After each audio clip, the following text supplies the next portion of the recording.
Yo, ¿cómo están? It's Wild on Twos, and thank you for joining us to the Neutral Zone with Hollywood from Insane Throttle, and we have special guest, Biker Bushcraft. That's it. I'm done for the show because Hollywood already said he told me to leave, and they can talk, and I'm just gonna shut up. I gotta say, man, Biker Bushcraft is one of my favorite channels. I binge watch his videos and stuff.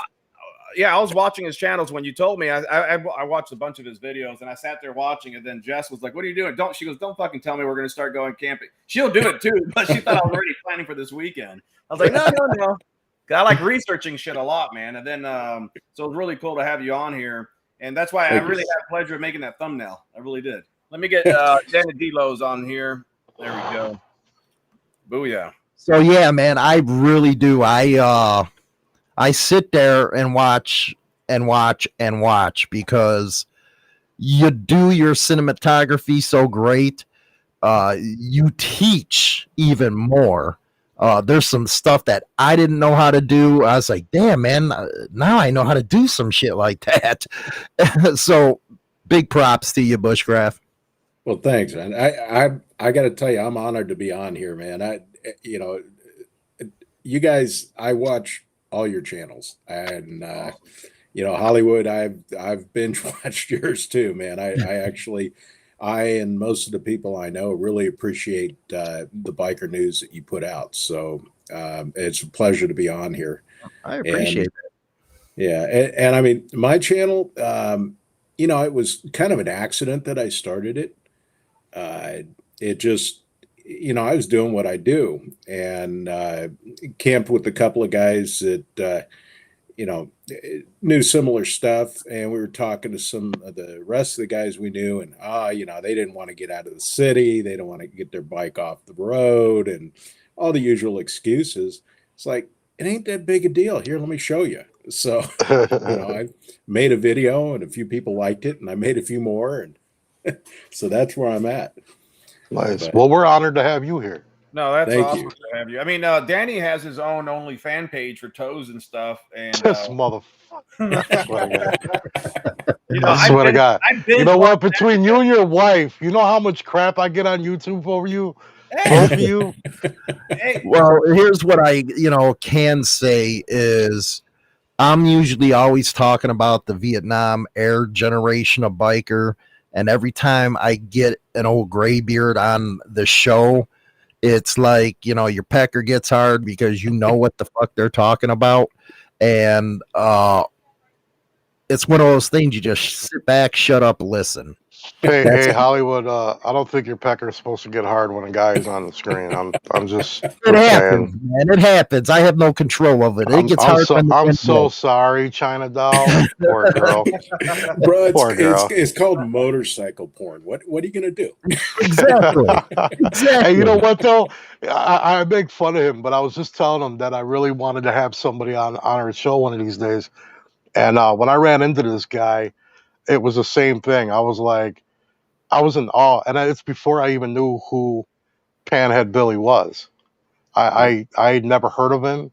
I never read about him. I had no idea about him, and I ran into him at Walmart, and I just saw an old graybeard bent over his bike, messing with this old Panhead, and you could tell he'd been on the road for a minute, and I walked over to him and I said, "Hey man, y'all good? You need some tools? You need anything?" And he was like, "No, man, I'm good, man." And we started talking, and I could tell he was kind of low on funds and stuff by the way he was talking. I threw him $100 bill. I said, "Here you go, man. Get you down the road." And then he started telling me who he was, and then I looked him up afterwards, and I was like, "Wow, I just met one of the gods, and I had no idea." So I get it, dude. I was like, "Dude, this guy's traveling on the road." He was coming back from I want to say like Colorado, I believe, and he was on his way up to the Harley anniversary in Milwaukee. Right. And I was just like, "You rode all that on his hardtail Panhead?" And he's like, "I've been riding this before you were born, And I forget, it was like 1960 something. He started riding, and just never went back home. You know what I'm saying? And I'm like, wow. I was like, "You are my lord." Well, you know what? That's what I get from the older guys like Bushcraft. is look what he's doing on his channel right now. This is stuff that the generation younger than me would have no idea about. What he is doing is the way it was fun back in the day. They knew how to have fun. Right. Yeah. Unfortunately, I've never checked out your channel, but I will after this. I promise you that. I hope so. I definitely will. Bushcraft, so I was going to ask you quickly. Yeah, Also, give your channel name out to people out there so they know where to find you. Go subscribe to his channel, Biker Bushcraft. Just give us a little rundown about your channel. What days or when are you going to start posting again? I know we had the conversation how you did stuff a while back and you're getting back into it. So go ahead. Yeah, absolutely. So first of all, Graybeard asked in the comments there, and man, I'll tell you right now, the last few years have been challenging. Life got in the way, health got in the way. Since I went down in 2018, that had some long lingering effects that kind of, and professionally, personally, as well as health, that slowed me down. But this is kind of my re-entry into making videos. This right here, this live stream is the beginning of it. I can't promise you guys it's going to be, weekly like it was, but it's going to happen, and it's going to happen very soon here. And I'm going to try and get something out on a fairly regular basis, and get out there and do some more videos. And, we'll take once a month, Bushcraft. Oh, yeah. And that's what I'm hoping for. That's what I'm hoping for. But I'll tell you, my channel, and yeah, the channel's just Biker Bushcraft. I got a website, but it's not a trick question. I was like, hey, yeah, but I do have a website, but the website, it's bikerbushcraft.com. There's nothing there. I'm not a web designer. I tried. So back in 2018, when I went down, I was actually just about to try and open a retail store to sell some of the equipment that I use and things like that. And I went down the week before I opened it. So everything kind of went away. But I'm here, I'm still riding, I'm still camping, and I'm going to be making videos. This is my commitment to everybody that's out there listening tonight. So we'll be pushing too. You got that right. Yeah. So do you take all those books behind you with? I mean, I love the smell of old books, but I don't really read much. I've got a pretty extensive library. I read a lot, but that's the thing. I get out there and in between setting up camp and doing nothing, I'll sit down and read. It's just something I like to do, and on everything. Now, do you when you get ready for a trip, do you look for a destination you want to go to, or do you just go and end up wherever? It kind of depends. For most of my videos, I do kind of keep those local because, you guys know putting on YouTube videos is kind of a production, and you got to have everything fresh to edit it right. So I just kind of ride out and look for a good place to set up a tent and camp, and so that sometimes leads me off into the woods, into the BLM land. Sometimes it's just looking for a place right off the road where I can kind of hide out. And the last few months, well, the last few years, really, we've had the fire restrictions. You couldn't have fires. And I was trying to get out there to show some tricks so you can actually get some hot food and actually camp out without having a campfire. And there's some ways to do that. So that's something that's up and coming at some point, because I think the fire bans are going to be with us for a long time. But anyway, getting back to what you said, I just kind of go and look for whatever place it is. And if I'm going somewhere, I generally am camping along the way. If I've got the time to do it, if I had the luxury of time, I'm not on a schedule, then I'm not going to stay in a hotel. Nice. We went out some years back to Missouri for a camp out with about 10 other people coming in from different states. And that was that was kind of, because a lot of people comment on the fact that I'm gear heavy. And when I talk about the gear that I have, I show it. It's not that I bring all this stuff every time I go, but it's like this is all the gear that I use at various times to make sure that I've got what I need and I can be comfortable, have a nice camp. So when we went out to Missouri, I had a lot of my old stuff and, strapped a duffel bag onto the back of the tour pack.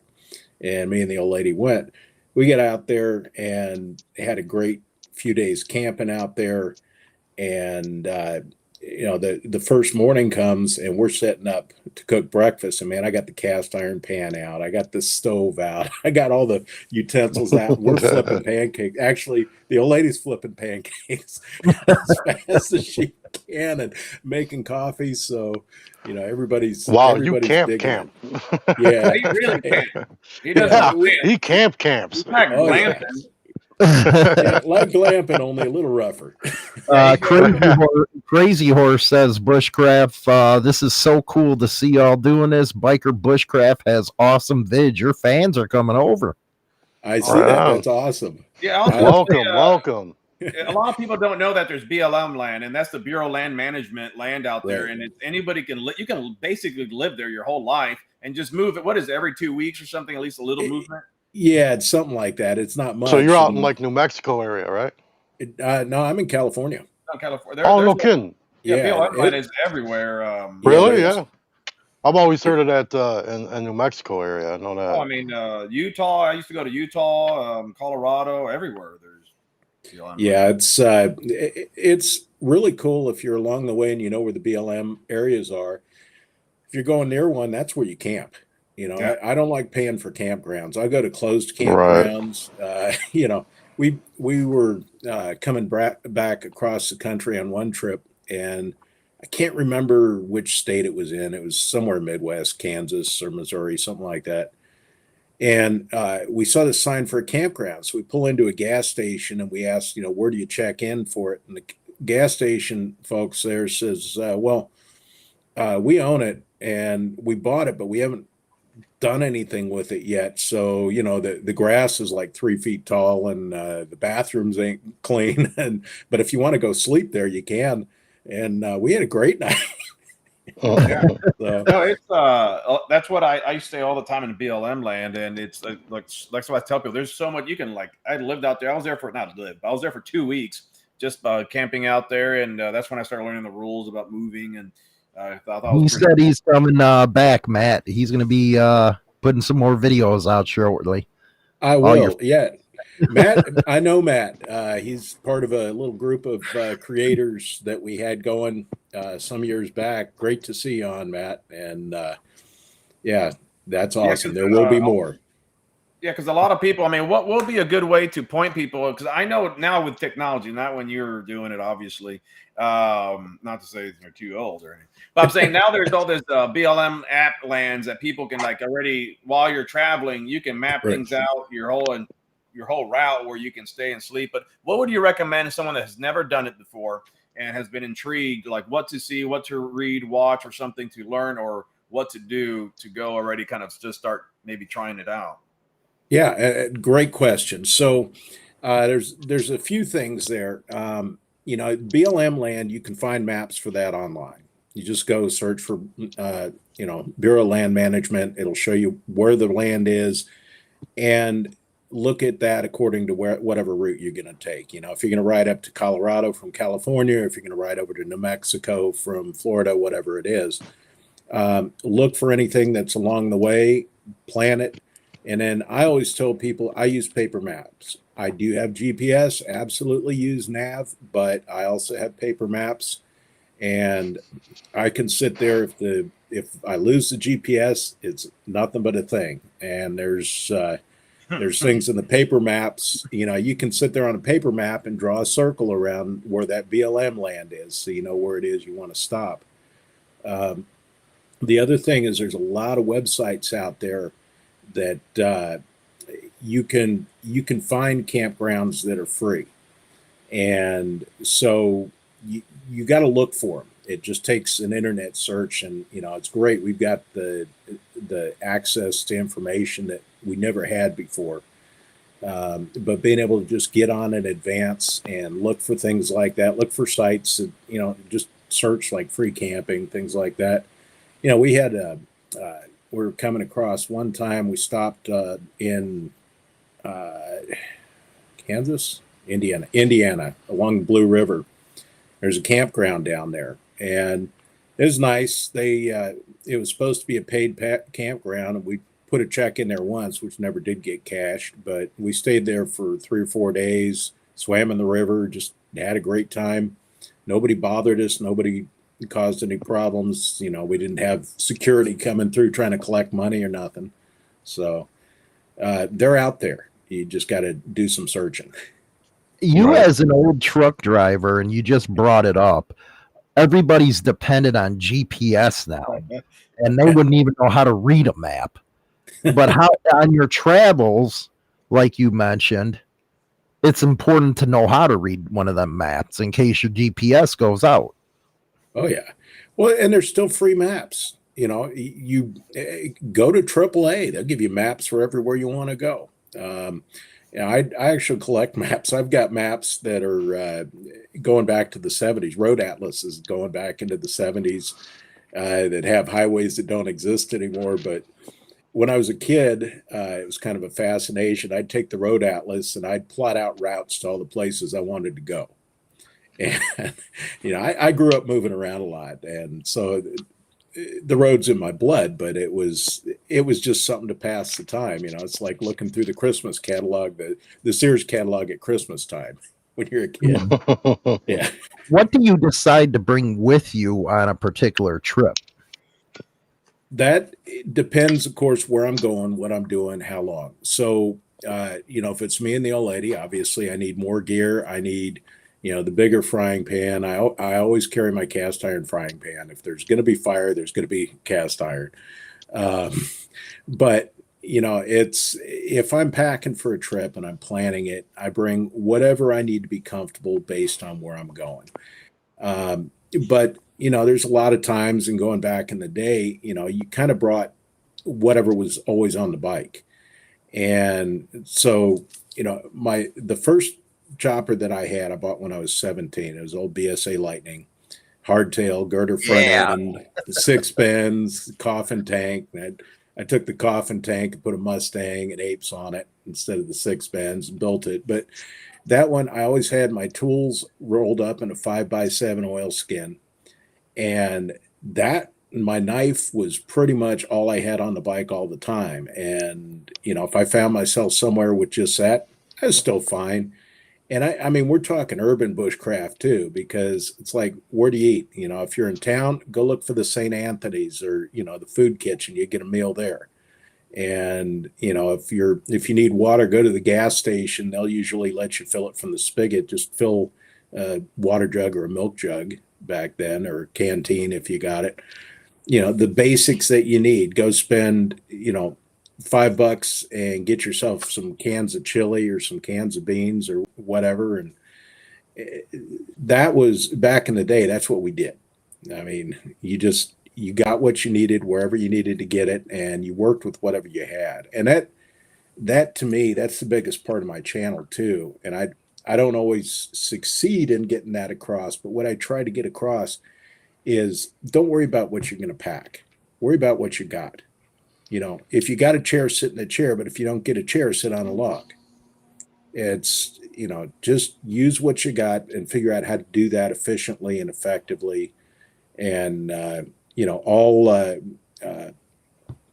always have, something sharp, a knife, an axe, some way to make fire, and you'd be fine. I was gonna say, Shane. He said the Blue River is a great place. Did you jump off the bridge? We did not. We weren't by the bridge.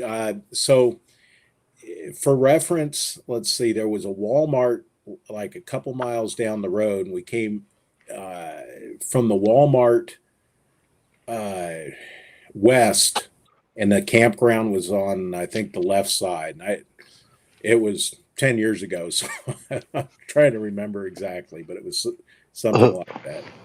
Yeah, Danny Dilo and I are going to do bushcrafting all the way to Iowa in July. We're going to videotape, or he's going to go from where he's at. I'm going to come up. We're going to meet.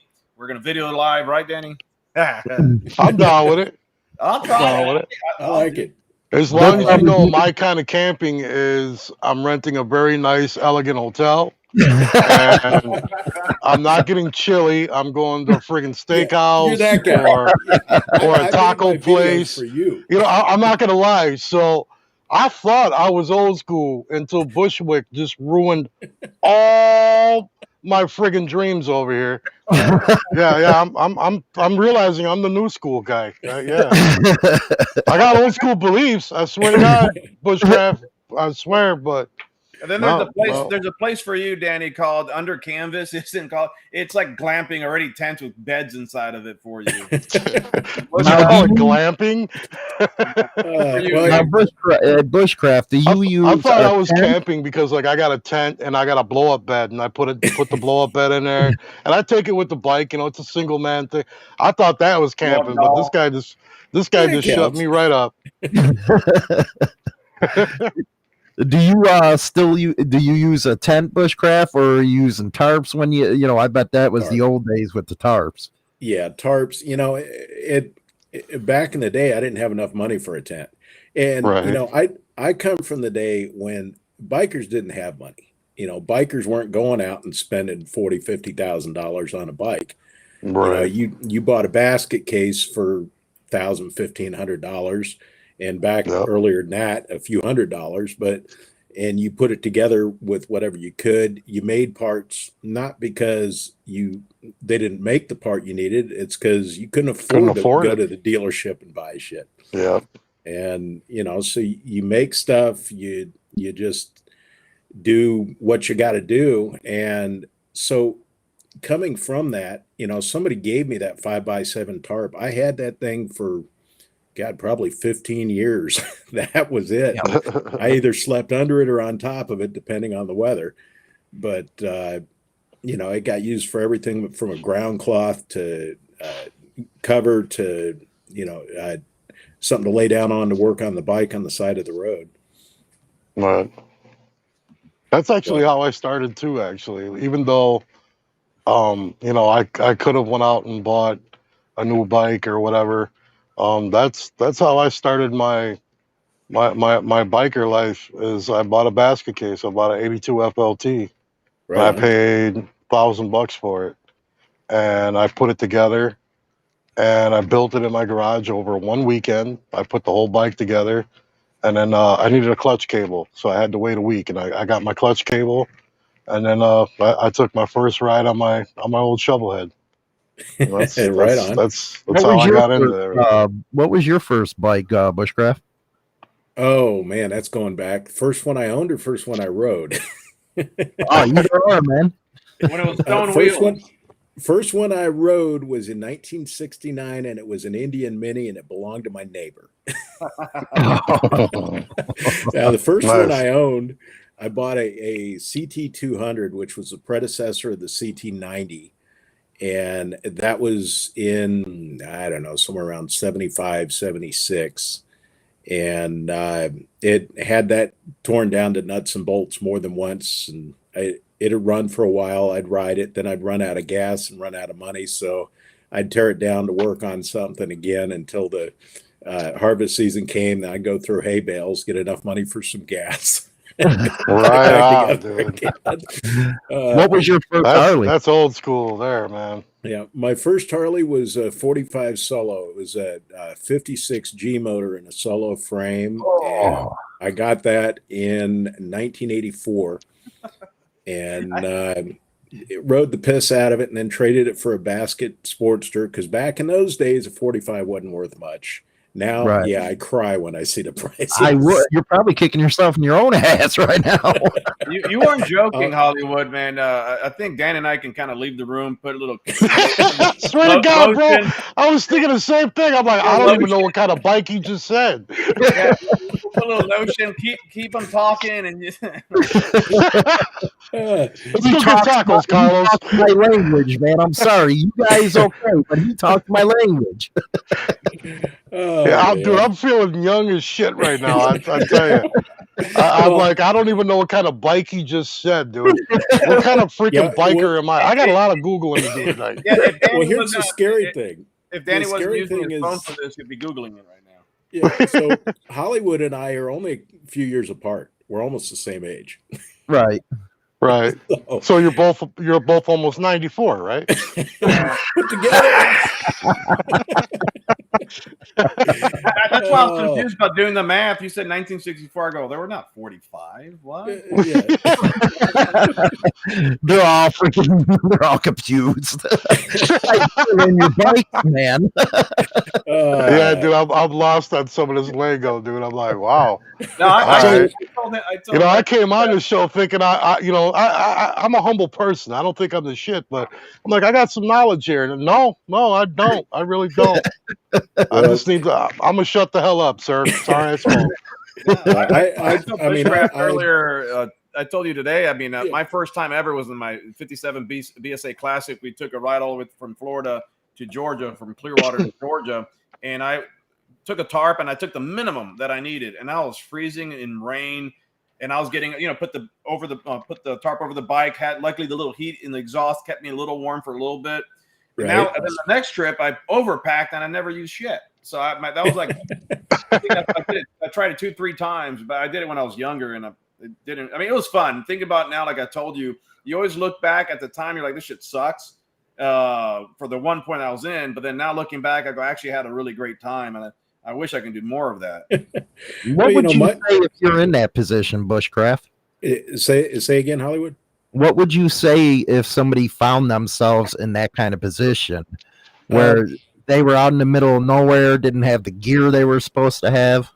Sure.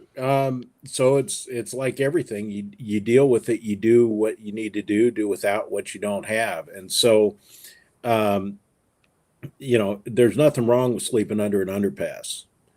I was going down the coast one time on a trip years ago. God, it was 86, so a long time ago. And there's a desolate stretch from Monterey south, and there's only one gas station before you get down almost to Santa Barbara. And so several hundred miles. And I get down there, it's like 1 o'clock in the morning. I get to the gas station, they're closed. I mean, it's just a little mom and pop place. And it's like 1 o'clock in the morning and foggy, cold. And so I pulled up, got right underneath the eave of the building, right up against the building, and just laid down on the asphalt and waited for them to open in the morning. Stayed dry, stayed out of the fog, let the bike keep me warm enough to sleep. So, you do what you have to do. And some of the best adventures I've had have been a result of not being prepared or, unexpected things happening. Mm-hmm. So, see, I used one time I went riding, and me and my friend, we took our bikes, and that's when I was going to Chicago, and it was just freezing, but there was a old gas station that was closed down. Like the ice where they put the ice, the cooler thing. Mm-hmm. It wasn't working. That's where I slept, and I went inside, closed it. I was warm in there, and my friend, he thought I disappeared, and I started yelling. We didn't have our phones back then. There was no phones, and he jumped in the other side. We both slept inside the little ice thing. Right on. I figured it out. See, Hollywood? I figured it out. Annie would have been at the motel. Well, you know what? I already know what you do for money. You'll go on the corner and sell mangoes. No, but if I was in Chicago, trust me, I'd have been okay. I think I might know one or two people. I was getting to Chicago, man. I was driving all the way from Tampa, Clearwater, all the way to Chicago, riding the bike. What suggestion, say you are having to sleep and pull over under an underpass or something, or sleep in an abandoned church or building like Scooter Tramp Scotty does, how would you handle the law that comes to mess with you? So, believe it or not, I've had very little problem with that. I keep, and that's one of the points I've made on a few of my videos, is I keep real low profile. You know, you got guys out there that, well, I'm camping here for the night. Yeah, I know it's a gas station parking lot, but I'm going to have a campfire and have my coffee. You just can't do that. You got to be smart about it. Right. You always need your coffee. You need your coffee, but man, if there's a gas station, there's probably a Starbucks. I got a funny story about coffee. I'm always up for a story about coffee. So I went camping. It's actually the first time I went camping on my bike. And by the way, I envy you because it really is the best feeling ever. I mean, I loved it. And yes, I had my blow up mattress and my tent. And you blow up. And you blow it down. You blow up down for an old lady. You know, I got blow up feet. All right, I got blow up feet. I gotta pack light. I gotta pack light, man. You might have told me just a little bit more than I wanted to know. If you don't know, you have no idea.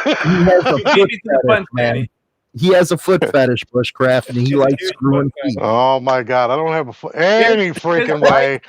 So I went camping, Bushcraft, and it was me and a brother of mine. We went up north to see a brother of ours that was in the joint, and we get to the campsite or whatever, and he got there a day early. So I get there, we hung out, made steaks on the fire and everything, and we ate and we hung out, went to sleep.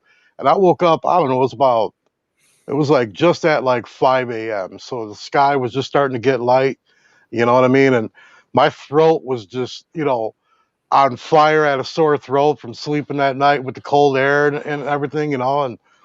And I get up and I'm like, we're at a campground, we're at a campsite.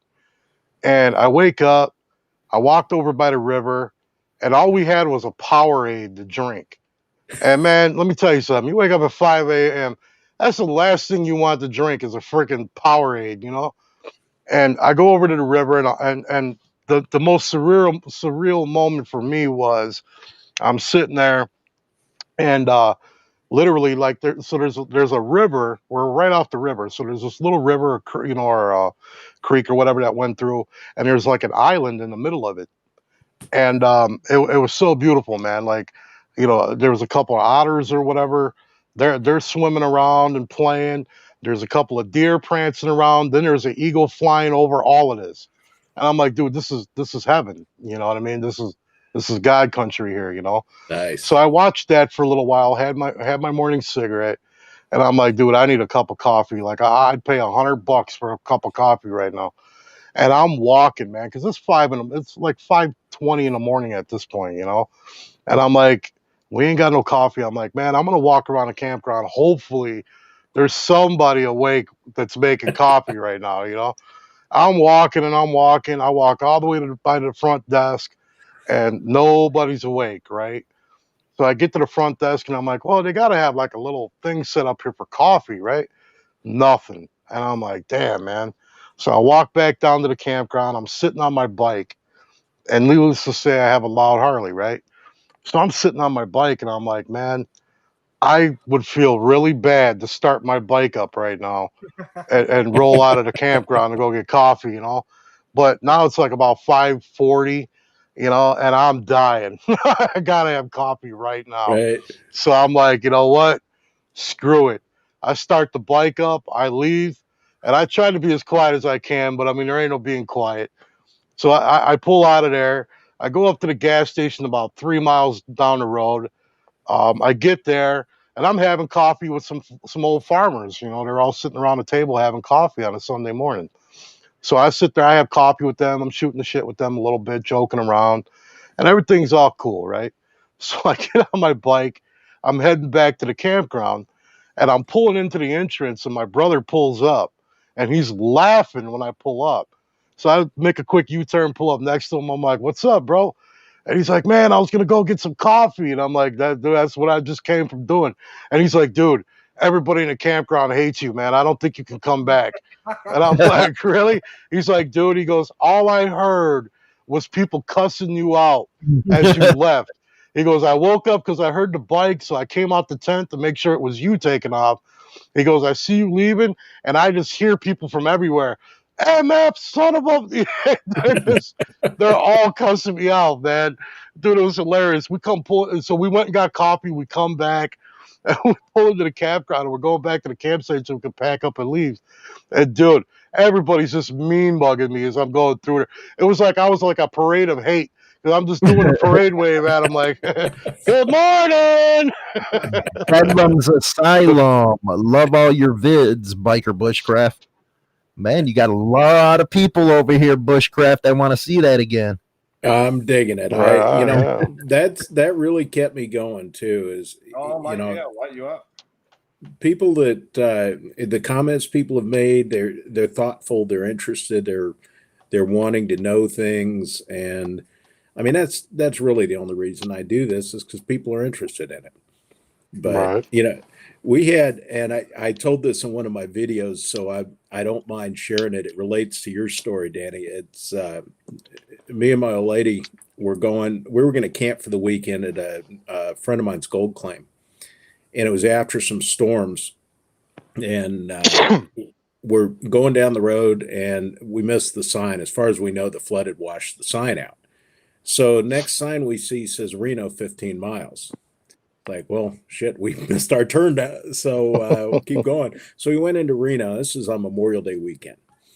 And so Ugh. we pull into a Motel 6 at, vacancy sign, and they saw a biker and decided they didn't have any vacancies.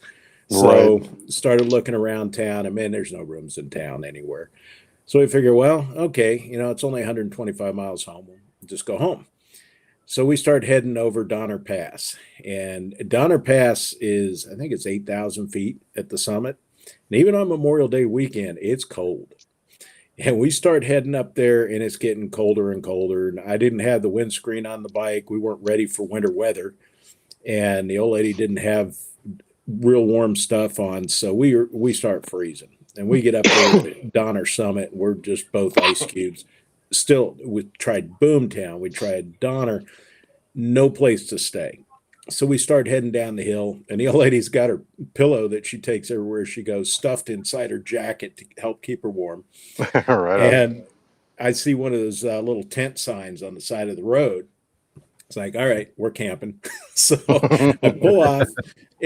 Pitch black, no lights, no moon, can't see anything. We go through this campground, and I found an empty spot. We got up there. It took her about 30 seconds to start a fire. She's better at starting fires than I am. But I got the tent up, and you got the fire going, and we're all toasty and warm and crash out. Wake up in the morning, most beautiful campsite I've ever been in my life.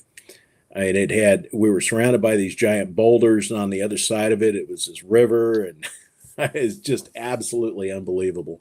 Nice. And it was just, we needed to stop, so we stopped, and it turned into a story that we remember 25 years later. Right. So, that's how all good things happen, man. How did your old lady take it the first time you said, okay, let's pack up the bike, we're going camping? Oh, you'll love this. So first of all, she likes camping more than I do, but we loaded up, and this was, I guess we'd been together for 4 months, and I had my old 79 shovel. And so we took off to go to the Yuma prison run, and it's about 750 miles one way from where we were. So we take off down there. We stop in Beverly Hills and visit one of her relatives, stay the night there, and then ride the rest of the way down. We're going to camp there. She's all good with it. And so we get down there, and I got heat stroke.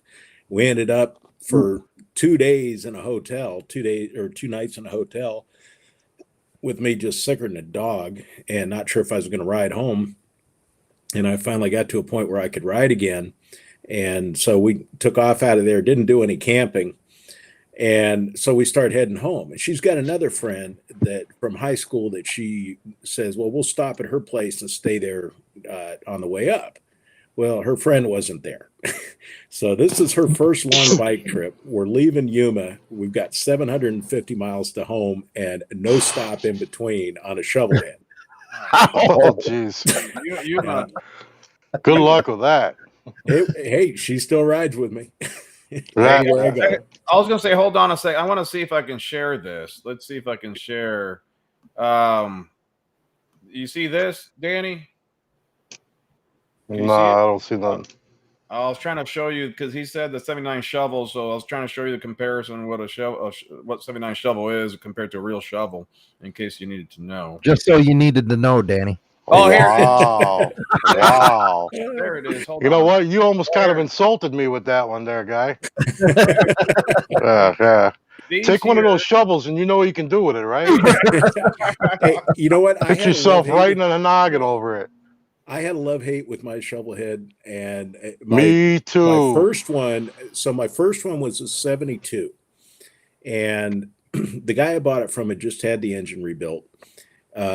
It went through roughly 5 gallons of oil on the first run I took it on after I bought it. We took it back to the guy that rebuilt it. He forgot to put one of the keepers in the wrist pin, so he fixed that. And it blew up again somewhere not too far down the road, and it kept blowing up.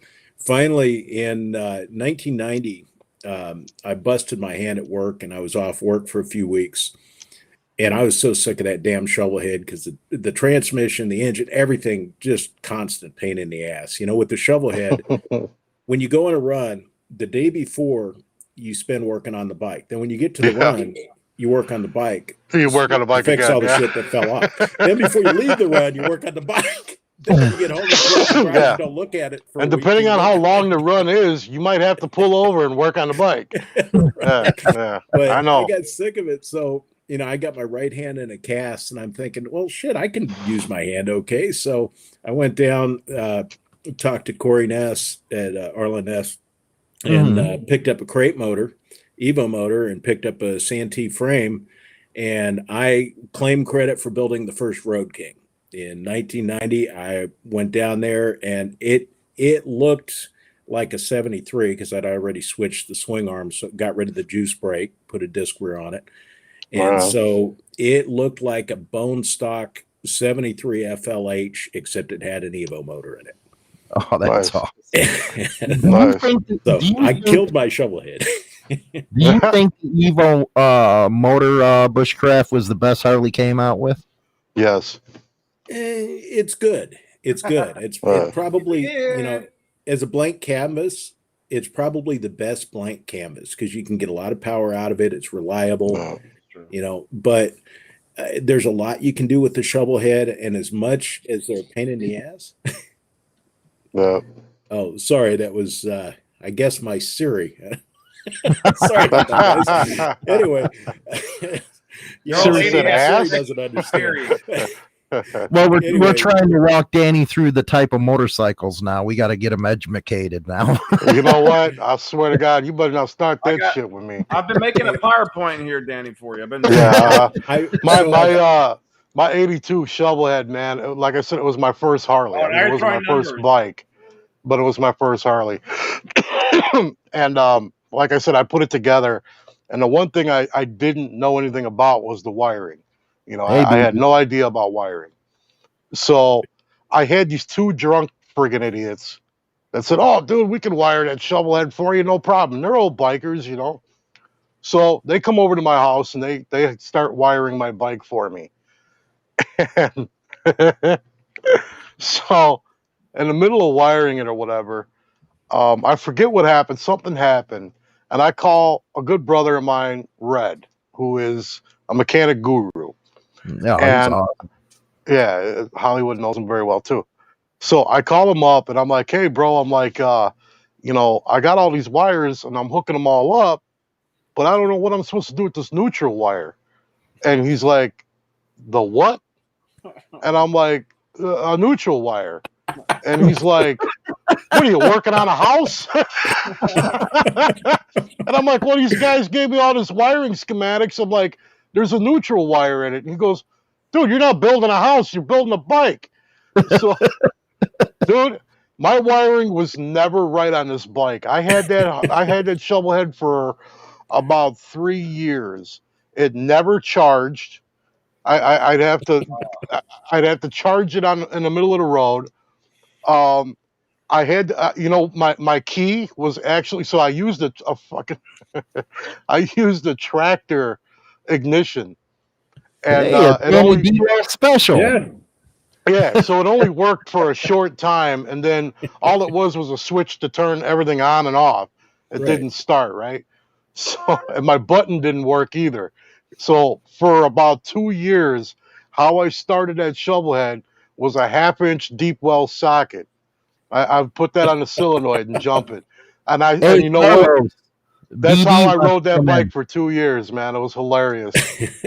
What happened? Send BD a link. He wants to talk with Bushcraft. No. You know what? No, he's on He's all timeout. hard. I agree with Carlos completely. Hey man, I got all night. Okay.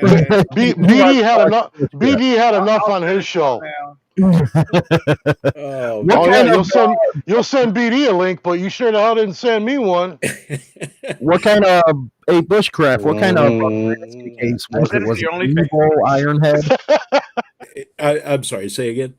Your basket case sporty, was it an Evo or an Ironhead? Oh, Ironheads. Ironhead? I've never owned an Evo Sporty, and I've never owned a Knucklehead. I've owned everything else since the VL. Could you God, imagine? I would love a knucklehead. I know S&S does it, but if Harley Davidson maybe did a limited run of a knuckle or a pan, you know how fast they sell out of them bikes with modern technology. Dude, Yeah. I'd sell myself to get a knucklehead. I really would. Well, If they did that. I know a guy. Yeah, nobody's gonna buy nothing, but I mean, I'd try. They'll No, sell. I of all the bikes I've had, I miss my panhead. I actually miss that 45. It wasn't fast, but it was the best dirt bike I ever owned. Right. And I actually really miss my 79 shovel. I built it. It was fast, and as many problems as it had, it was. I was typing already for you, good Danny. I'm trying to. I'm keeping a PowerPoint. I'm telling you, each time I hear numbers. You didn't know it was dirt, Danny? What's that? Nothing. Don't forget it. Go ahead. I had no idea what a 45 is, and I still don't. Go watch a World War II movie. You'll see Okay. hundreds of them. Oh, you're talking about you're talking about a 45 Harley, right? Yeah. Oh, okay. Well, see, all you had to do was tell a 45 flathead. Okay, I'll see a flathead. I know. Never mind, Carlos. Stand down, Carlos. Stand down. Okay. I typed all that freaking essay for no reason. For no reason. Not now. I'm good. I got this. He's acting like he knows what you're talking about, Bushcraft. He's still lost. I know exactly what a flathead is. I've worked on every Harley except for a knucklehead. I've never worked on a knucklehead. Yeah, I bet you wish you never It ain't got no rid different of than anything else. So, huh? I bet you wish you never got rid of it, Bushcraft, your panhead.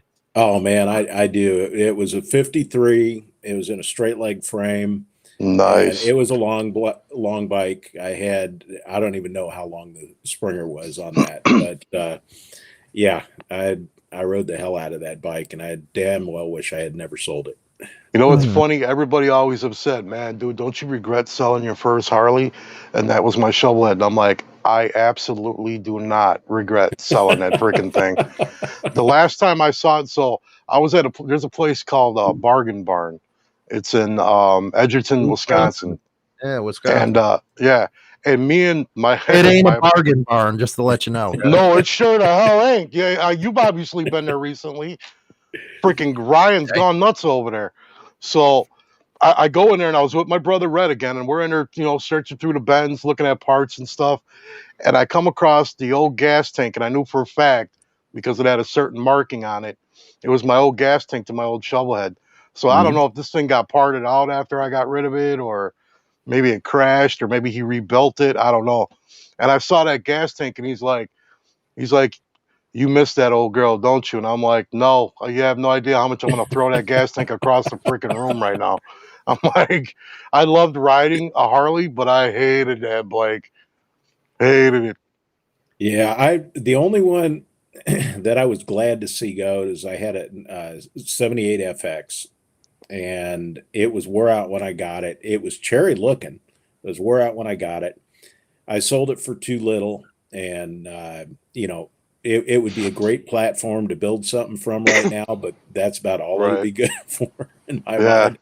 Well, you talked about some of the oldest stuff, Bushcraft.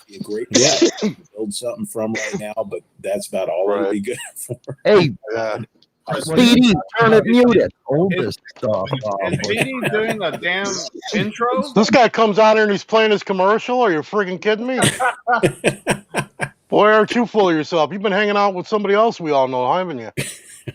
Here, I'll do So, this. Bushcraft, you were talking about in the day that. Oh, yeah, question here. The kids nowadays are used to Harleys being astronomically expensive. Tell us about the Harleys in the late 70s, early 80s, their price point. So in 84, I walked into an aftermarket shop, an independent shop. And the guy, I had my 45 at that point. I wanted a big twin. And I told him I wanted, I was looking for a shovel head. I told him what I wanted. And he says, I'll tell you what, you give me $5,000, I'll build you anything you want. That's what Harleys cost. Man, I wish I could find that guy now. How much did it cost? 5 G's to build whatever he wanted. Yep. That was 1984. And nice. That's when the Hugger came out. It was $39.99. That's only $13,000 with inflation now. That's cheap as shit. Hell yeah. Well, how did I know that's what you were doing? I like verifying all the information. Yeah. I knew you were too. I was like, he's typing it all out right now. I know he is. Well, we got Black Dragon on the show right now, and he wanted to come say hi to Bushcraft. Oh, hey, Dragon. Hey, how you doing? The legend. Good, man. I was making sure your audio was working. Yeah. He has gremlins everywhere he goes, Bushcraft. Oh my God, I'm so sorry. Apologize about that. All good. Well, get to your questions, man. Now don't sit there. We got a good yeah. This show's a little more peppier, dude. We ain't got time for all that hemming and hawing and stuff, okay? Yeah, I see. You're talking on this show. Wow, Danny. I didn't even know you. No, you know what? I actually have a fucking chance to talk. Well, my bad. Didn't mean to swear. All right, let's get back to this. Come on. Absolutely. Bushcraft is giving us his time. Bushcraft, I mean, it's just awesome to just like, talk to somebody that, actually, does biking, is a biker. We don't, we don't always get, we talked to a lot of clubbers, not bikers. So do you still, you still just like hang out on the side of the road and camp out and stuff like that? Yeah. I mean, I don't know anything different. I mean, that's the truth of it. That's an old school answer right there. Right there, man. Oh, no, nothing different. I love it. Right on. Yeah, it's funny. I'm going to give a quick shout out to a couple of guys that I know are on here. My buddy Len, who's actually in Florida, and also my buddy Mark, who goes back 35 years with me. But those guys, so Mark has actually been on one of my videos. He's the one that was riding the dirt bike on the one video. We went out and camped by the river. And the dirt bike's kind of his around the trails around home, but we decided to go ahead and put that on there just for kicks.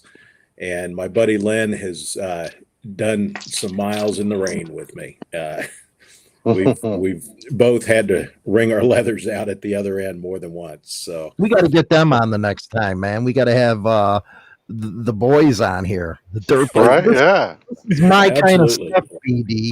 Yeah. This is what motorcycling's all about right here. Yeah. So me and Carlos are going to do our own show. We're gonna talk about his M8. I hear they're decent. I haven't ridden an M8, but when I was looking for that CVO, I had a dealer get my name, actually 2 of them, and they were relentless trying to get me to buy an M8, telling me all about how great it was. I don't know about M8s. You know what? I can't stand them because they don't sound. I mean, we all know Harleys haven't sounded like Harleys in a long time, but But the M8s to me, it's like I just hear a Yamaha start every time. I just. Yeah. But I'll tell you what, I rode a couple of my brother's bikes, and they definitely worked on the vibration part. Like, it is almost like riding a Jap bike, to be bluntly Yeah. honest. Like, the vibrations ain't there, like like they used to be. And Right. I run a stroker motor at my Harley, so needless to say, I shake, rattle, and roll all. When I'm going slow, I don't see anything. Everything's jello. You know what I'm saying? Right. But Man, so you know that what? was nice. That's what your woman said to you the other night. No, go ahead. Jello. Like no shake, rattle, and roll. I hear. No, it's just all jello. Wow, man. Wow. Like right for the Yeah. juggler all the time with you. Well, it's funny because That's my boy Danny. yeah, I remember solid mount motors, and I remember when they said, "Oh yeah, it's rubber mount," and that's Danny. Yours was, I think, one of the first rubber mounts, wasn't it? Yeah. You had Yeah, the 82 was the first FLT. one. Yeah, Yeah. and it's like, okay, well, yeah, that's smoother, except at idle, but all right. And then when the guy's talking to me about the M8, he says, "Yeah, you don't get all shaken up. We don't have that rubber mount anymore." Like, wait a minute, I remember when you were Right. selling me the rubber mount. Yeah, they finally learned how to balance things and stuff. Right. Well, To BD, me, I mean, without that vibration, man, I'm not gonna lie, it doesn't feel like a Harley, and it doesn't sound like one. I mean, Yeah. it's a great ride. Don't get me wrong. Like, it is a lot more comfortable.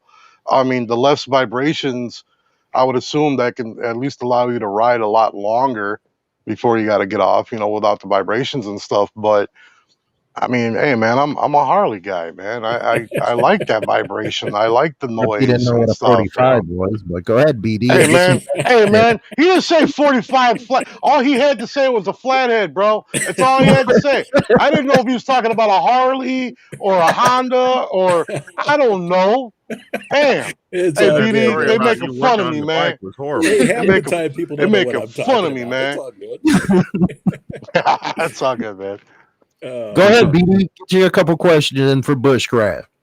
So, one of my worst, I just want to get into the bushcraft of the bush. Sure. I want to get into the bush out on the road. One of my You sure worst, ain't getting any right now, it seems like that. I was just thinking. Ow.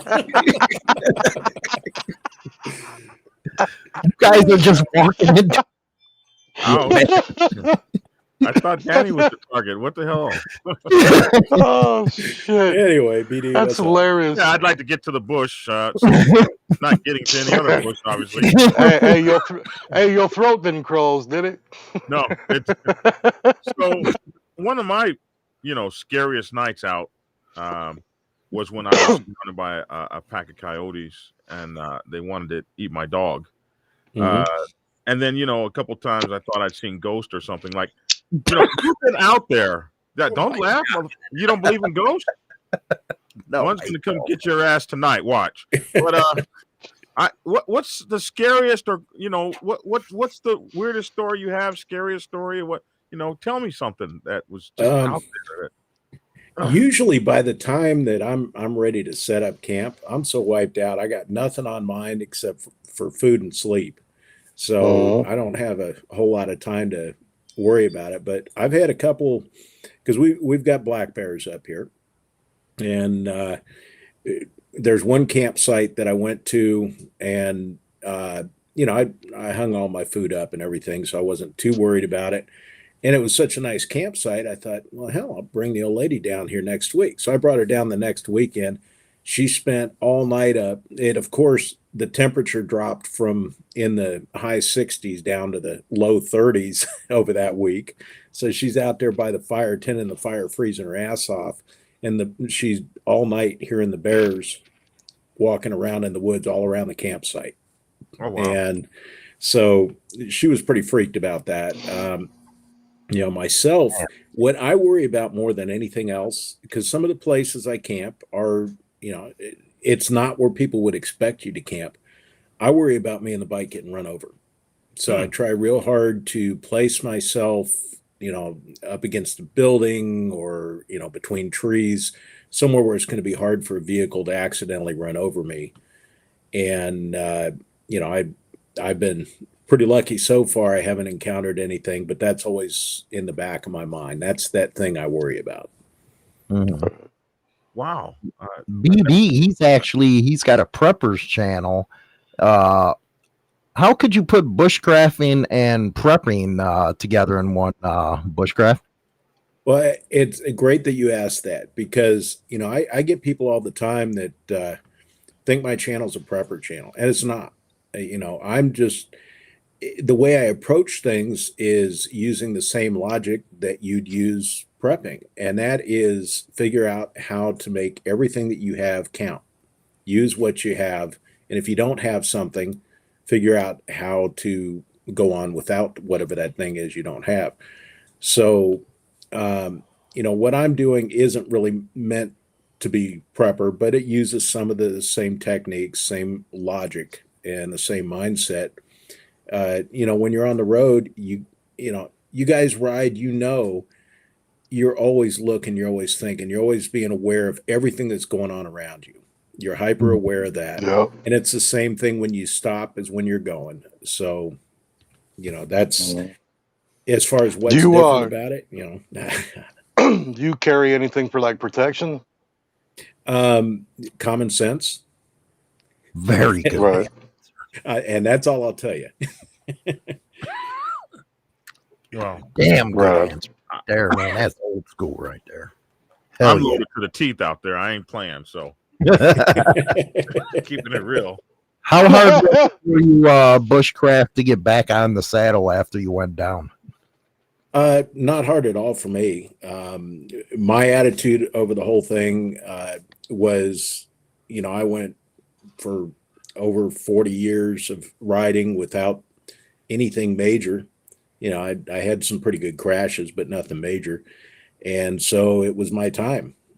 Crash, get over it, get on the bike.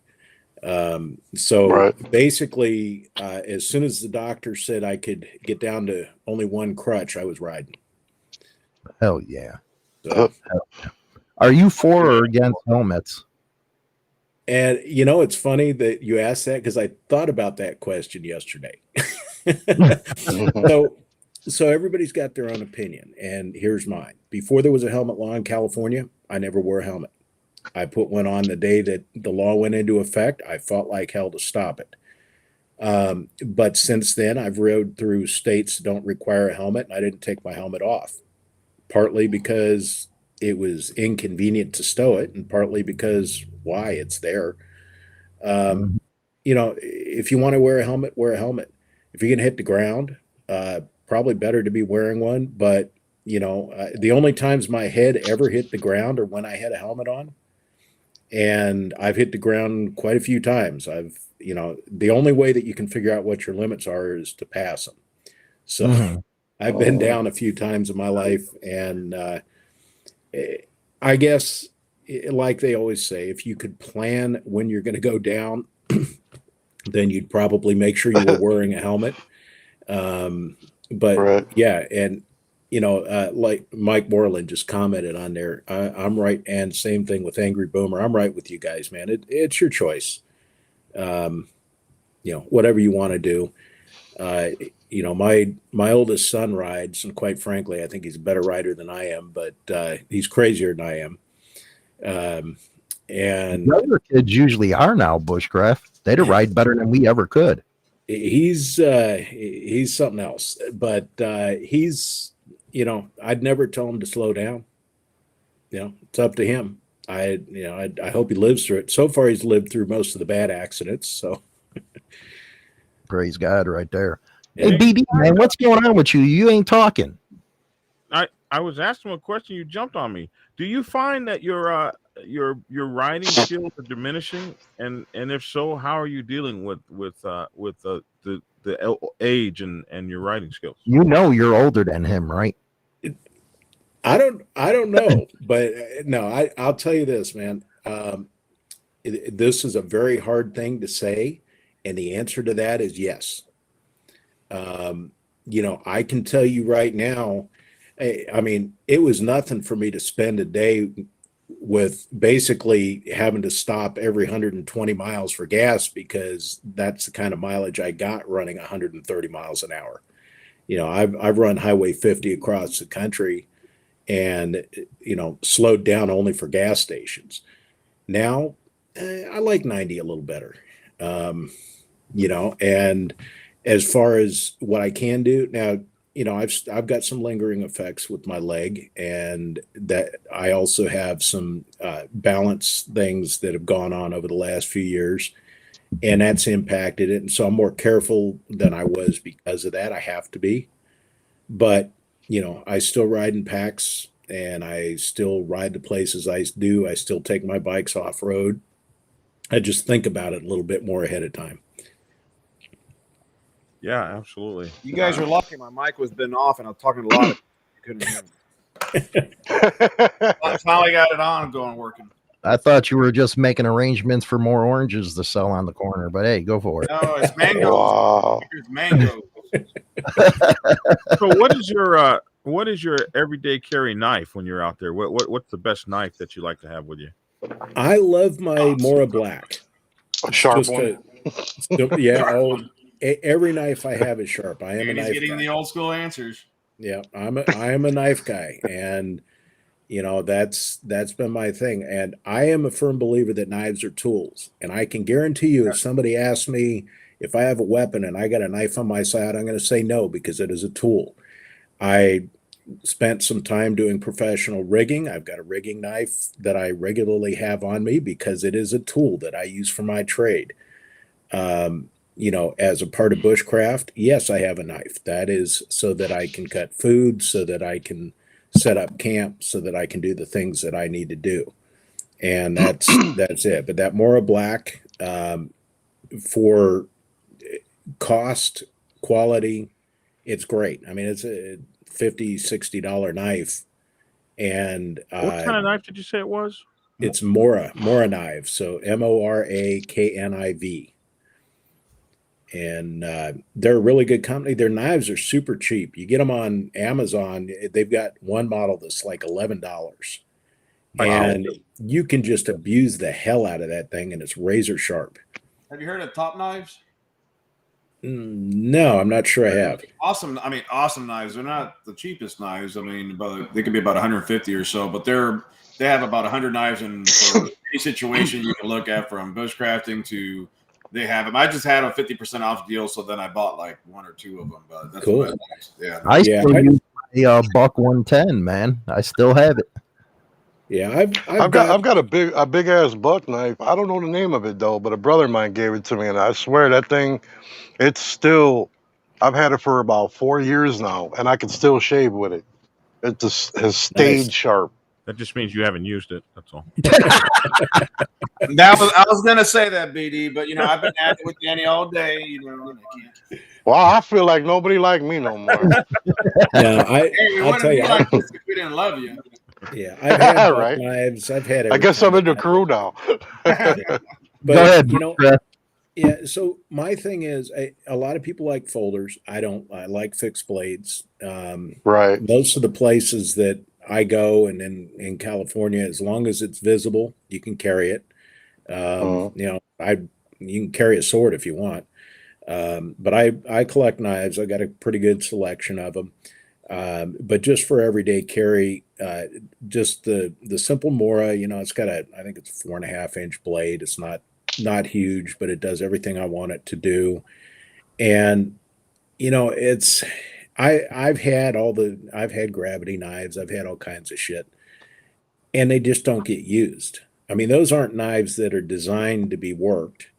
Mm-hmm. A double edge isn't going to do you anything except in a fight. And if you're bringing a knife to a fight these days, you're dumb. So the reality is it's a tool. And so you need something that's utilitarian, at least in my opinion. Right. Yeah, my blade's about 13 inches, I think, 12, 13 inches. It's a big boy. Sure it is. Overcompensate for something else. I'm talking about the knife, you assholes. I thought Gonna say I'm swinging 13, 14 myself. We're talking about Hey, listen. We all white people around here, all right? Oh, Don't be bringing that black mess around here. just try to keep hope alive. That's all we have. So, what's it like living in California with all these gun laws? How the hell do you get around that? you don't. Again, common sense. You do. Brady has no common sense.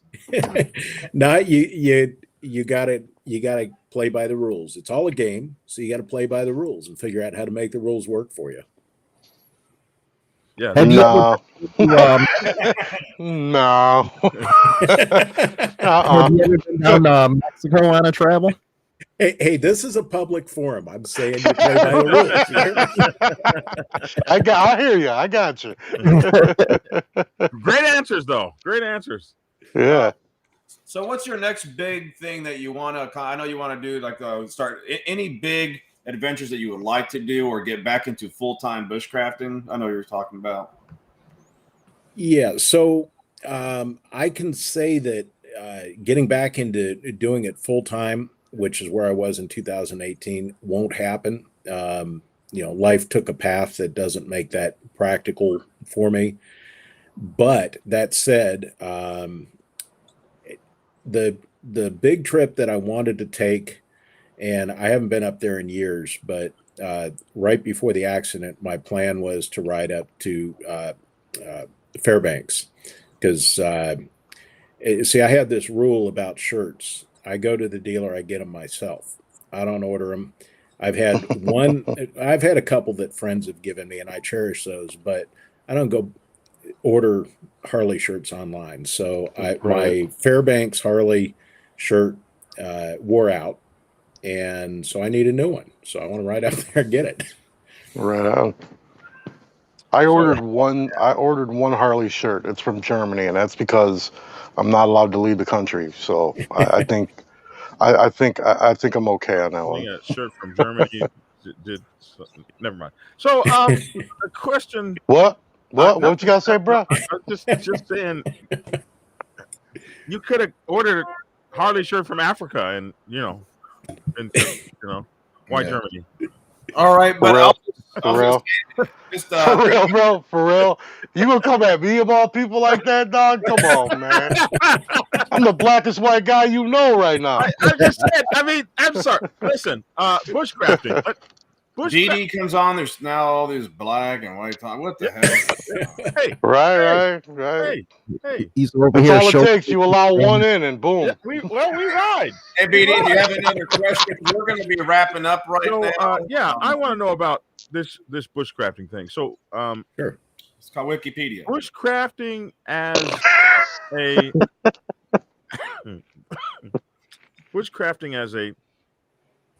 a lifestyle. Mm-hmm. And you were doing that kind of full time. So You got to get those curly hairs out of your throat, man. I was literally just going to say that. As I'm looking at it, it says it's the use and the practice of skills, thereby acquiring and developing knowledge and understanding in order to survive and thrive in a natural environment. And so you do that from a motorcycle? Am I understanding? That's exactly right. So welcome to the show. No, that's actually a great question, because I've had a few people ask the question, where's the bushcraft? And I said in my very first video, look, some people may say this is bushcraft, some may not. Some may just say it's camping. Here's my deal: is I get on the bike and I go places, and when I need to lay down somewhere, I need to be comfortable. So I bring what I need to be comfortable. Now I can't pull a motorhome behind me. Well, that's another story. But I used to pull a teardrop trailer behind the bike. But like I said, that's another story. But it's being able to go out there, and the places I go, I'm not going from city to city. I'm out in the middle of nowhere, and so if I'm going to take a trip over to Nevada or go down to Vegas, I'm going to go the back way. I'm going to be up in the mountains and on the back roads or out in the desert. And if I'm not going to do that in one shot, then I'm going to need to be able to pull over somewhere and have a comfortable night's sleep. So figuring out what to do in that situation, if I'm in the desert or if I'm in the woods, what do I do in that situation so that I can have a comfortable night's sleep, cook my meal, and move on? Do you hunt out there, capture your food, or do you take it with you, or are you eating vegetables and stuff that you find out there? So I don't do a lot of gathering because I can't remember the word. I'm drawing a blank. Sorry, guys. Anyway, but I mean, BD shoots blank, so you're good. So generally I bring my food, okay, but I bring raw ingredients. That shot was loaded. Yeah.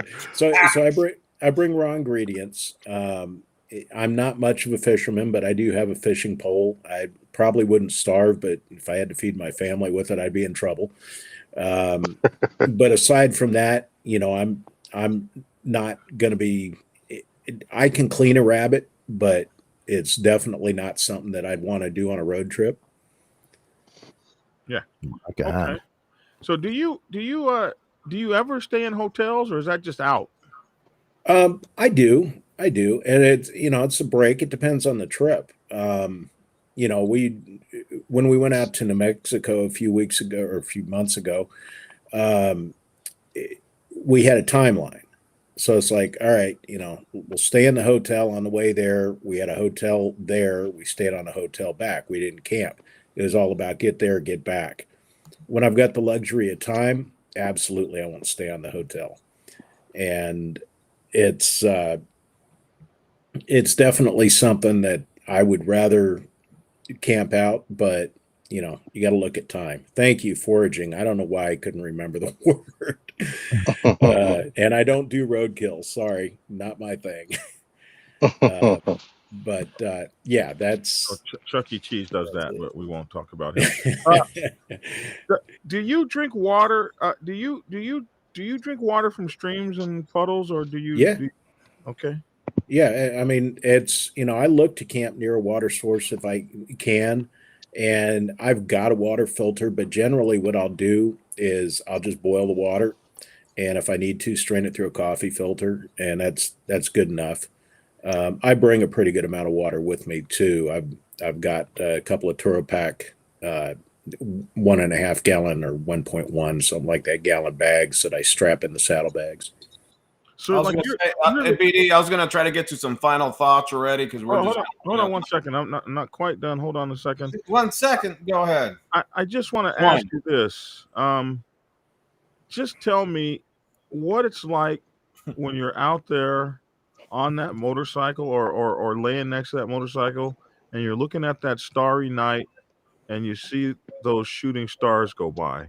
What's that like in terms of your bushcrafting life? Nothing better. I mean, I do that a lot of nights. I don't sleep much, and it's not because I ain't comfortable. It's because I'm just sitting there looking at the stars all night. So, yeah. Rock on. Thank you. We're going to be closing it down, but I want to, BD, I would love to have Bushcraft on an interview with yourself and me. I got so many other questions about motorcycling, about the camp, and about the everything that I want to go over because he's a gray beard. I like BD, this kind of. I mean, not BD, Danny. We're kicked out. I'm okay with that. I've been sitting in this chair for 3 hours, man. Here we go. Well, I'll like to do that with you, Bushcraft. I'll email you, have you on one of our main shows, and really get into the meat, as you will, about how you got over your accident. Yes. All kinds of stuff about motorcycling that a lot of the younger generation don't hear. Oh, that's true. That'd be my pleasure. Very cool. All right, guys. So I really enjoyed this. Yeah, you guys can find them on Biker Bushcraft. Literally, if you just type in Biker Bushcraft, you just pop up to the top. think anything else. It's pretty easy to find you. So go check out also Biker Bushcraft, Danny Delo's channel, Black Dragon, of course, Insane Throttle, Wild on Twos. Thank you everybody for staying tuned. I know it's a long night so for a lot of us. Do appreciate it. Once again, till next week, much love and respect.